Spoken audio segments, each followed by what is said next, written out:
Bonjour à tous, 15h30, l'heure de votre rendez-vous Canary Play. On va revenir sur le match nul du FC Nantes face à Toulouse. C'était samedi soir du côté du stade de la Beaujoire également, évidemment sur ce qui s'est passé dans les ultimes minutes de la rencontre, non loin du terrain, mais plutôt dans les tribunes. Mais tout d'abord, le premier tweet de la journée, il est signé Titi Latio qui nous dit « Les réactions ont été toutes ridicules samedi soir, match nul complet ». Eh bien, on va en parler avec nos trois invités du jour. Avec, pour commencer, Pierre-Hakim Ougourny de Ouest France. Salut Pierre-Hakim. Salut Anthony. Avec également David Filippo de 20 minutes. Salut David. Salut Anthony. Et avec Jérôme Pinault, évidemment, qui se prépare à son jubilé samedi après-midi, du côté de Vigneux de Bretagne. On en reparlera évidemment.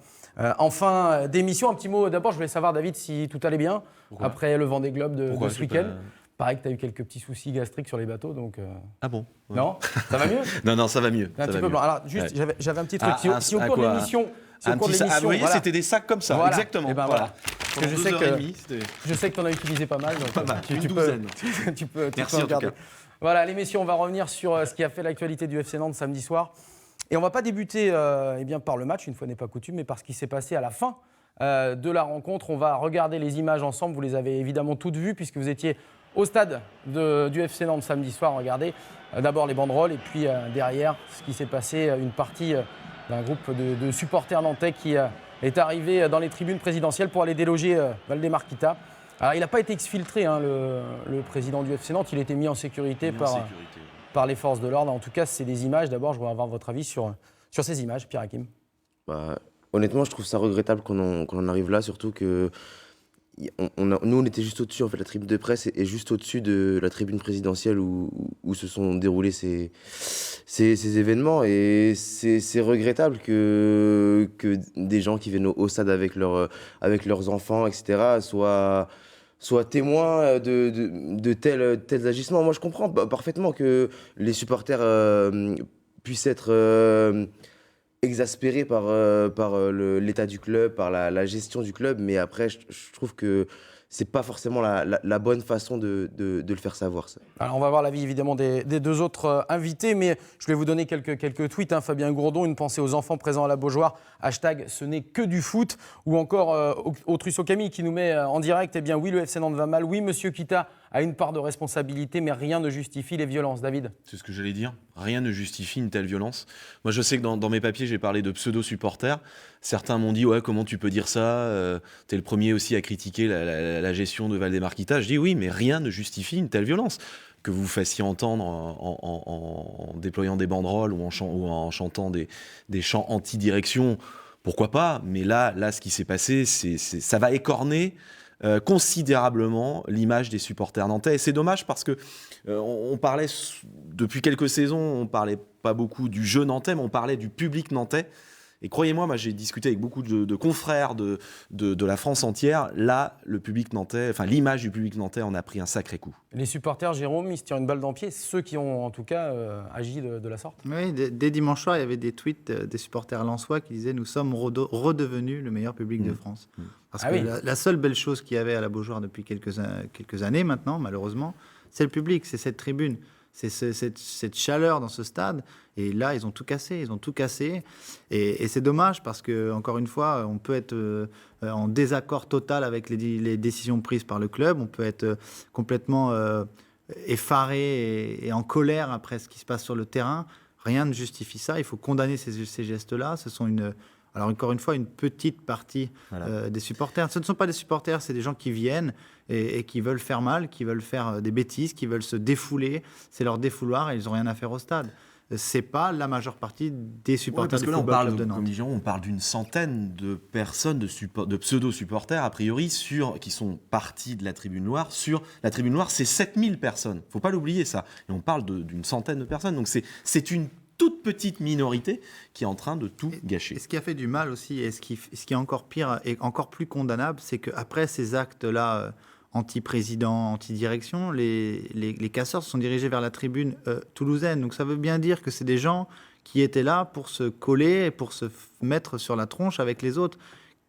Que peu importe le résultat, la preuve, c'est que le club et l'équipe n'a pas fait un grand match, mais a fini par égaliser. Ils n'en ont rien vu. C'est-à-dire que c'est des gens qui avaient décidé ce jour-là de mettre à mal la direction, de mettre à mal, mais aussi d'écorner l'image du club. Et ça, c'est condamnable et il faut le condamner parce que c'est pas ça le football à Nantes. Et comme le disait un de nos tweetos, c'est un jeu, ça n'est qu'un jeu. Ça n'est que du football. Pierre Hakim, il y a pas mal de tweets qui nous y arrivent. Thomas Montet, notamment, la violence n'est jamais une réponse. Ou encore Simon Cussonnet, évidemment. C'est vraiment dommage que les familles ne puissent plus aller au stade. Je pensais ne jamais avoir honte d'aimer le FC Nantes. Non, c'est vrai, je pense qu'ils ont tout résumé. Comme l'a dit David, le public nantais était vraiment un des meilleurs publics de France, si ce n'est le meilleur. Et avec les événements de samedi, même si c'est juste une minorité, le raccourci va peut-être être fait et l'amalgame va peut-être être fait. Et le public nantais va perdre un peu de sa bonne réputation. Et le seul spectacle qu'il y avait à la Beaujoire ces dernières années, c'était dans les tribunes. Et si on en arrive là, ça va encore moins pousser les gens à aller au stade, puisque déjà que sur le terrain, c'est pas terrible ce qu'on voit. Effectivement. Alors vous êtes très nombreux sur les réseaux sociaux, évidemment, à bien être contre et à condamner cette violence dans les stades et dans les gradins, ce qui fait le jeu, de toute façon, de Valdemar-Kita, puisque lui va se défendre derrière ça. Et ce sera évidemment un de ses arguments. Alors, il y en a en revanche qui n'ont pas plébiscite cette violence, mais qui tente de l'expliquer, c'est le cas de F8 Pyro. La violence n'est pas forcément là où on veut le faire croire. 10 ans de violence, 10 ans de non-respect, 10 ans d'abstinence. Il veut évidemment parler de la présidence de Valdemar-Kita. Ouais, ok, ouais, peut-être que le président Kita n'a pas une très bonne gestion du club, mais en aucun cas ça peut justifier ce qui s'est passé samedi soir. Franchement, David l'a dit, Jérôme l'a dit. C'était déjà arrivé, on en était déjà arrivé là, vous avez souvenir de débordement. Il y avait eu des envahissements de terrain. Oui, d'ailleurs, on a entendu dans les tribunes. Contre Auxerre, on se souvient, lorsque Nantes est redescendu, c'était Auxerre, je ne sais plus quel match, et il y avait eu, c'était à l'extérieur du stade où c'était parti un petit peu en vrille. Mais là, à l'intérieur. Cette saison, à l'extérieur du stade, le président Kita avait déjà été pris à partie à l'arrivée du car. À l'arrivée du bus, oui. Donc, violence verbale. Donc, on accède encore à un autre échelon. Oui, mais encore une fois, c'est d'autant plus condamnable que nous sommes qu'à la mi-novembre, qu'on envahisse un terrain à 3 jours de la fin, quand le club descend et qu'on exprime son mécontentement, c'est une chose. D'aller essayer de casser la tronche à un président qui est en place et qui fait, alors peut-être du mauvais travail pour certains, mais en tout cas il est là, il a le mérite d'être là. Et c'est pas comme ça qu'on arrivera, et en tout cas encore moins comme ça que les supporters arriveront à dire à M. Kita, il faut quitter le navire. C'est pas en lui faisant peur, au contraire, il va se servir de cela en disant, vous voyez, les gens qui sont contre moi sont des petites gens, sont des voyous, et finalement, moi je suis là, je reste en place et je fais vivre le club. C'est pas la meilleure des manières de le faire, et c'est certainement pas le moyen que les supporters ont utilisé de mieux pour se faire entendre. Au contraire, continuer à chanter, continuer à peut-être aussi à exprimer leurs sentiments, et surtout, pour les gens qui sont dans cette tribune et qui n'ont rien à faire avec ces événements, le condamner au plus vite eux aussi, parce que sinon, voilà, tout le monde va être identifié à cet acte-là, et c'est clair que la tribune nantaise va finir par faire peur. Ils ont envahi une tribune peut-être de gens qui ne sont pas comme eux à chanter, à danser, mais en tout cas où il y a beaucoup d'enfants, une tribune où moi je vais beaucoup, et c'est clair qu'ils vont faire peur aux gens, et de faire vider le stade comme ça ne va pas aider le club non plus. Effectivement, alors il y a P2M44 qui nous dit « Voir Romain Gaudin prostré, le capot de la Brigade Loire, de la Tribune Loire, pardon, le regard dans le vide, putain ça fait mal au cœur, la suite de la saison s'annonce super compliquée. » Alors moi je n'y étais pas samedi soir, il a arrêté de chanter, Romain Gaudin, à un moment, il a arrêté d'animer la Tribune Loire. Oui, je crois qu'à une dizaine de minutes de la fin, Pierre Hakim, tu me corriges, oui, on a commencé à voir des supporters partir de la tribune. Effectivement, elle était de plus en plus silencieuse. Moi, j'ai pas compris tout de suite sur le coup que ces gens partaient. Moi, je pensais qu'ils quittaient le stade, honnêtement. Et puis, c'est vrai qu'après coup, on m'a dit, mais t'as pas vu, ils commençaient à mettre leur capuche. Voilà, donc, mais oui, il y avait quasiment plus de chants les dernières minutes. Et puis, comme dit Jérôme, ils ont dire que tous ces. Enfin, ils sont pas les seuls à ne pas avoir vu le but. Même nous, journalistes, on avait davantage les yeux rivés sur la tribune que sur la pelouse. Montet Thomas qui nous dit on attend d'ailleurs une réaction des porte-parole de la Tribune Loire pour lever les amalgames avec ces pseudo-supporters.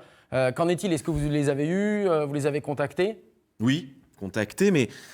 On n'a pas de preuve que ces supporters appartiennent à la Brigade Loire, même si moi certains m'ont dit si, ce sont des jeunes de la Brigade Loire.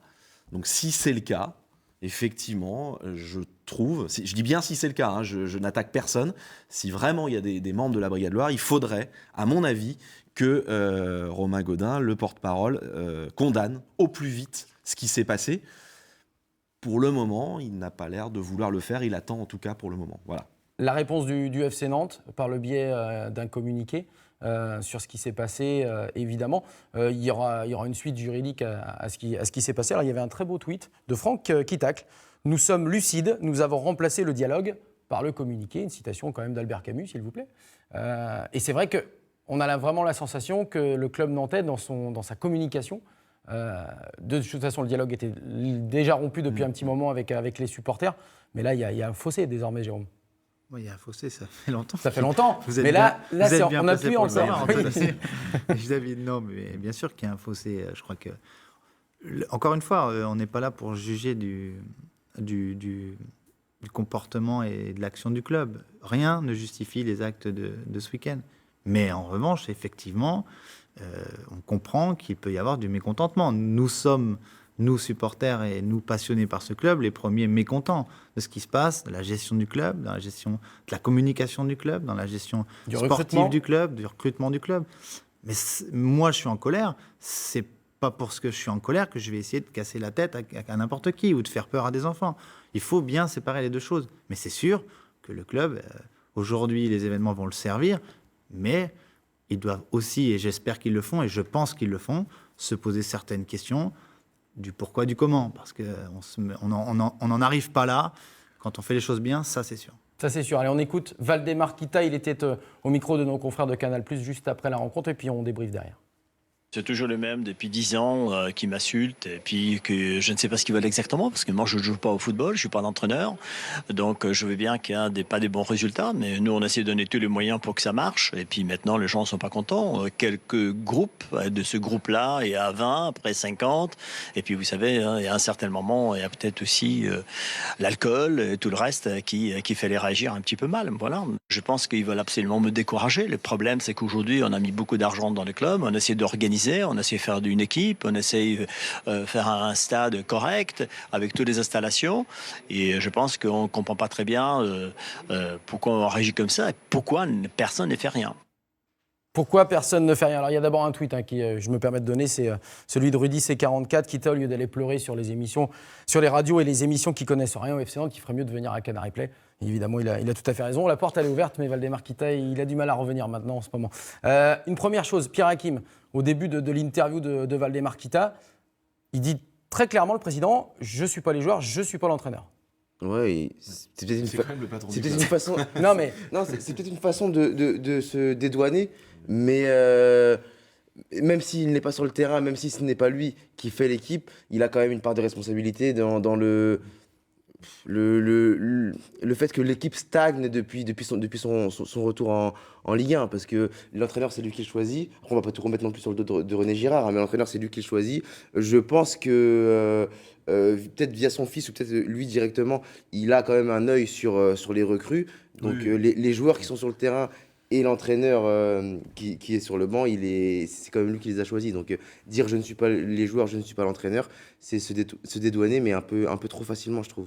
Il a plus qu'un œil. Mais en fait, en écoutant ce qu'on vient d'entendre, là, c'est l'éternel recommencement. J'ai l'impression d'avoir entendu ça 20 fois depuis 10 ans, quoi. Ça change pas.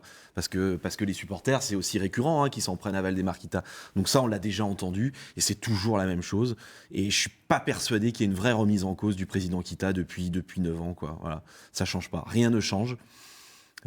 Voilà. Donc, et quand il dit je suis pas l'entraîneur, bah oui, comme dit Pierre Hakim, c'est quand même lui qui l'a choisi.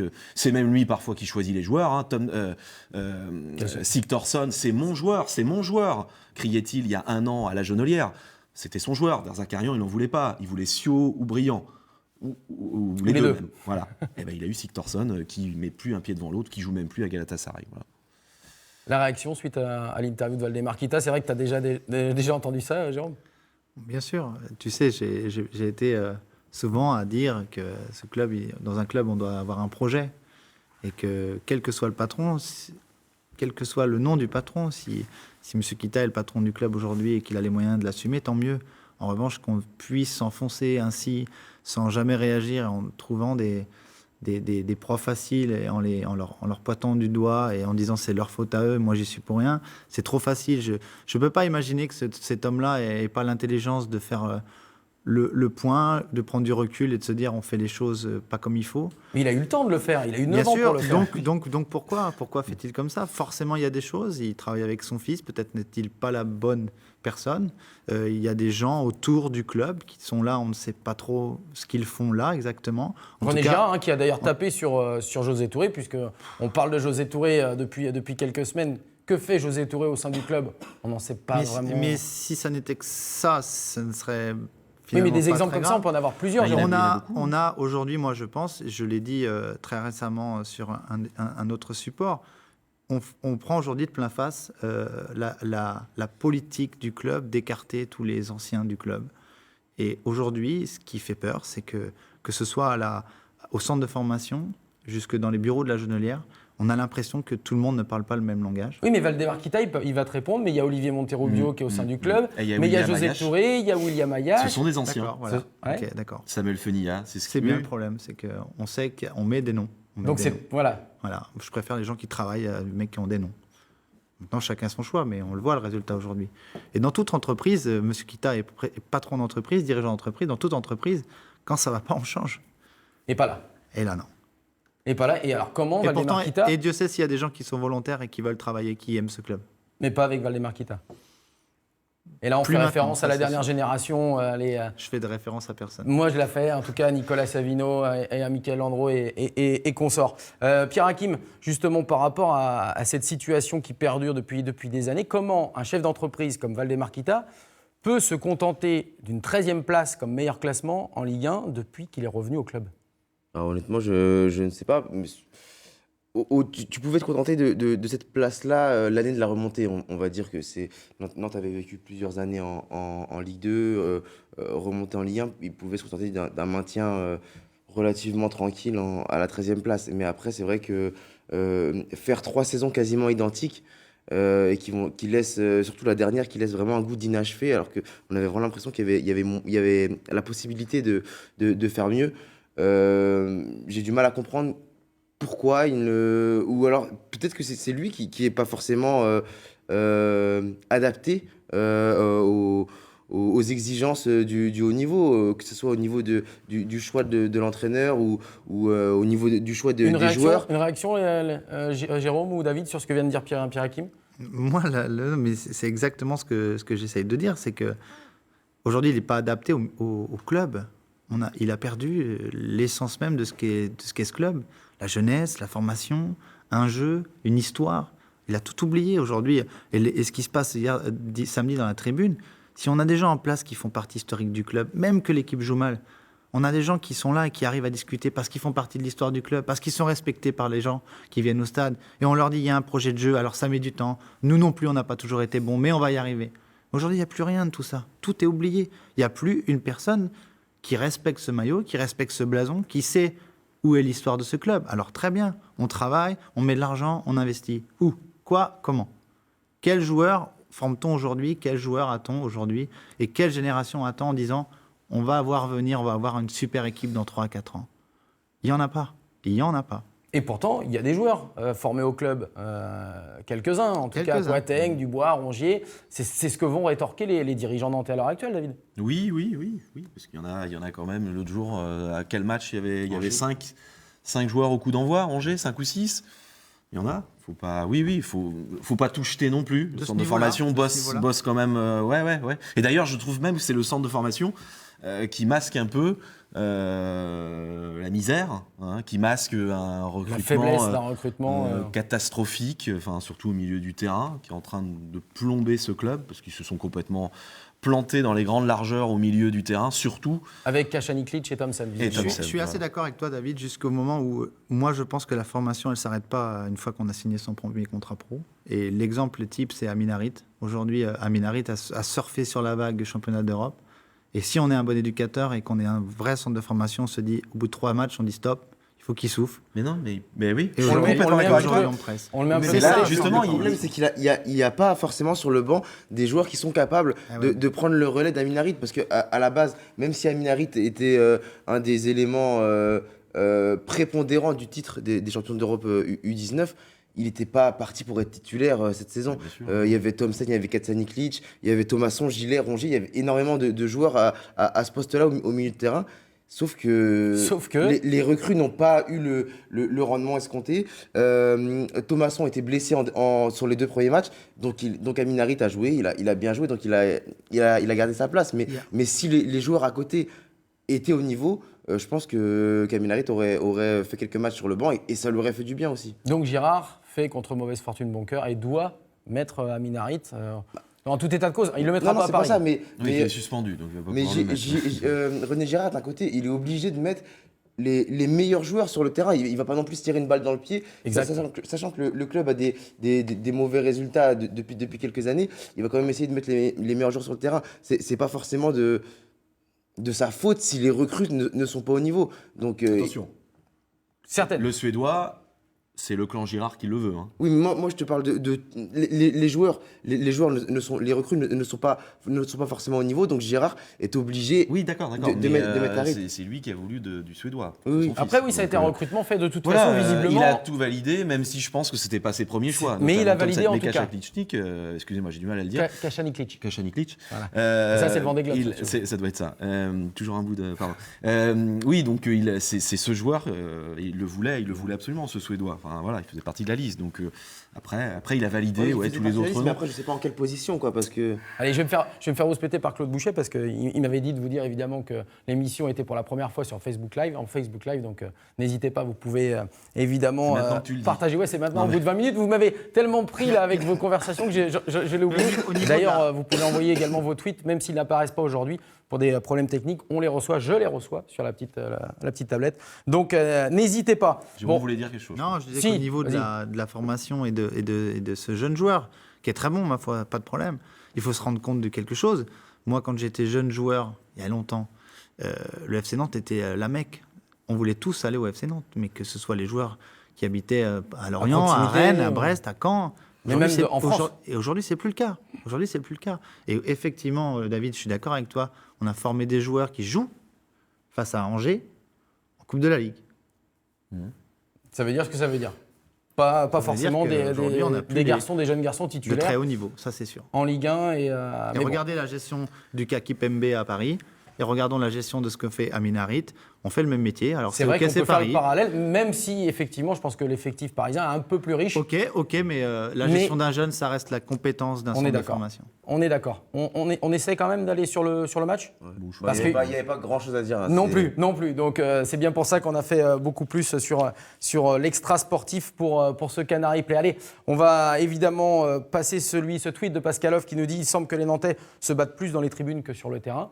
Eh bien, on va voir. Je suis pas d'accord. Moi, je trouve que les gens sont. Non, mais c'est un tweet un peu ironique, mais je trouve que sur le terrain, les mecs, ils font. C'est la seule chose qui s'est passée, c'est qu'ils se sont battus. Mais oui, ils font ce qu'ils peuvent. Mais ils ont simplement des moyens extrêmement limités, tout simplement. C'est un problème de niveau. Hein. Faut pas aller chercher plus loin. Cette équipe, elle va jouer entre la 15e et la 20e place. Voilà. Peu importe elle va jouer le maintien. Peu importe l'entraîneur. Je vais lancer une pierre parce que je vais me régaler ce que je me suis fait savater la dernière fois que je suis venu là en défendant Michel. Mais je vais le refaire. Moi, je pense que cette équipe-là, avec un mec qui joue sur l'humain, parce que j'ai vu le match Strasbourg-Reims sur beIN Sport samedi, où Reims est allé s'imposer à Strasbourg 1-0, un vrai match à la Michel Derzakarian, 2-1, pardon. Et bien, avec cette équipe-là, un autre entraîneur, comme Michel, qui joue sur l'humain, parce qu'il sait qu'il n'a pas la qualité pour faire autre chose, il y aurait d'autres résultats. Je suis pas d'accord avec toi, Jérôme. Mais en même temps, Michel Derzakarian, il n'a pas eu de meilleurs résultats, on va dire, à la finale, à la fin des championnats. Que 13e ou 14e. Mais là, on n'est pas rendu à la fin. Oui. Et si tu si tu discutes avec les joueurs, tu parles du côté humain. Michel, à la fin, c'était un peu plus compliqué avec les joueurs. Ça s'est bien passé pendant plusieurs années. À la fin, je pense que le discours de Michel Derzakarian ne passait plus. C'est un peu logique. Les mêmes joueurs. Voilà. Oui, je sais bien. Mais les joueurs actuels nous disent que justement, côté humain avec René Girard, ils prennent leurs pieds, quoi. Ouais, il a l'adhésion de son groupe, René Girard. Et c'est aussi pour ça que Valdemar Kita, à mon avis, n'a pas intérêt à le virer. Hein, parce que le groupe risque d'exploser si René Girard s'en va. Oui, parce que ça se passe très très bien. On peut pas. On a parlé à Rongier l'autre jour. Vous me faites peur, messieurs. Mais David, je suis d'accord avec toi. Mais Léonie, moi, j'ai connu des équipes de vélo, dont une où c'était super humainement, génial. Mais qui a plongé sportivement. Mais on n'avait pas les résultats, quoi. À un moment donné, tu es là pour taffer, tu n'es pas là Non, pour mais te faire plaisir. Je te dis juste qu'ils sont limités. Bon. Peut-être. Voilà. c'est- On en rediscutera pas parce Ouais, qu'on va ça faire peut aller 52 très minutes longtemps. et puis on pourra pas parler de Vigneux de Bretagne à la fin, ce qui C'est était vrai, quand même c'est un peu dommage. problématique. Allez, on va regarder notamment le but de Toulouse. Hein. C'était en première mi-temps avec ce penalty obtenu par les Toulousains. Faute, pas faute, au ralenti, après plusieurs ralentis en direct. Honnêtement, je pense qu'il y a un léger contact entre les deux. Après, je pense aussi que Braithwaite, il en rajoute pas mal sur son plongeon. Et Rioux, qui a été très bon dans le match, puisqu'il a fait 2 parades sensationnelles, il encaisse son 15e penalty sur 16 tentés par les adversaires. Il y a un petit souci à ce niveau-là. Rapidement, l'égalisation, parce qu'il y a eu égalisation, puisque tout le monde était visiblement concentré sur les tribunes. On va la revoir avec ce long ballon de Lucas Lima pour Salah qui, lui au moins, on ne peut pas lui reprocher ça. Il n'a pas été bon, mais au moins il se bat. Et derrière, c'est Stepinski qui est d'un superbe tir du pied gauche en pleine lunette. Non, ça va être une frappe complètement écrasée, mais peu importe. Salah qui se blesse, ça c'est un très beau geste technique. Hein. Le baisser de tête d'Emiliano Salah pour éviter le ballon. Et au moins, ça fait l'égalisation du FC Nantes. Personne, quasiment, c'est pas qu'on n'en a pas parlé, mais est-ce que quelqu'un l'a vu déjà? Est-ce que vous l'avez vu, messieurs? Le but Moi, je l'ai pas Là, vu je en viens de le direct. revoir, j'avais jamais C'est vrai vu. Non, si. Bah, Non, alors, mais sur place, Non, à la Beaujoire. En direct, personnellement, je ne l'ai pas vu. Comme j'ai dit tout à l'heure, les incidents se passaient juste en dessous de la tribune de presse. Donc nous, on était occupés à regarder ce qui se passait en dessous. Et je pense que la plupart du stade, il devait y avoir quoi, 21 000 personnes au stade. À mon avis, la moitié n'ont pas vu le but en direct, regardaient tout ce qui se passait. Et il y a eu le but. En revanche, quand Pascal Stepinski. Duprat dit mes joueurs regardaient les tribunes au moment du but, faut peut-être pas non plus exagérer, quoi. Je pense qu'ils ils regardaient, ils étaient sur la pelouse. Oui, je pense qu'eux, ils étaient un peu concentrés sur ce qui se passait. Il restait quand même. Oui, 3 minutes à jouer. Hein, Ah non, on était dans la fin du temps additionnel, là, quasiment. 91e. 91. Ouais. 91, Et donc, il 92, devait rester une grosse minute à jouer. Alors, juste un petit mot. Salah, je trouve qu'il est un peu à l'image de cette équipe. Salah, on n'a rien à lui reprocher. Le mec, il fait ce qu'il peut avec ses moyens techniques, surtout, hein, mais il s'arrache, quoi. Voilà, comme pour moi, quasiment toutes les. Jusqu'au bout. Oui. Jusqu'au bout. Brévinois Lyon qui nous dit, Brévinoisin Lyon, pardon, pendant cette trêve internationale, est-ce qu'on fête le départ de Girard et quel jour? Non. Il n'y aura pas de départ de Moi, René je crois Girard? pas, non. Pas à l'heure actuelle, en tout cas.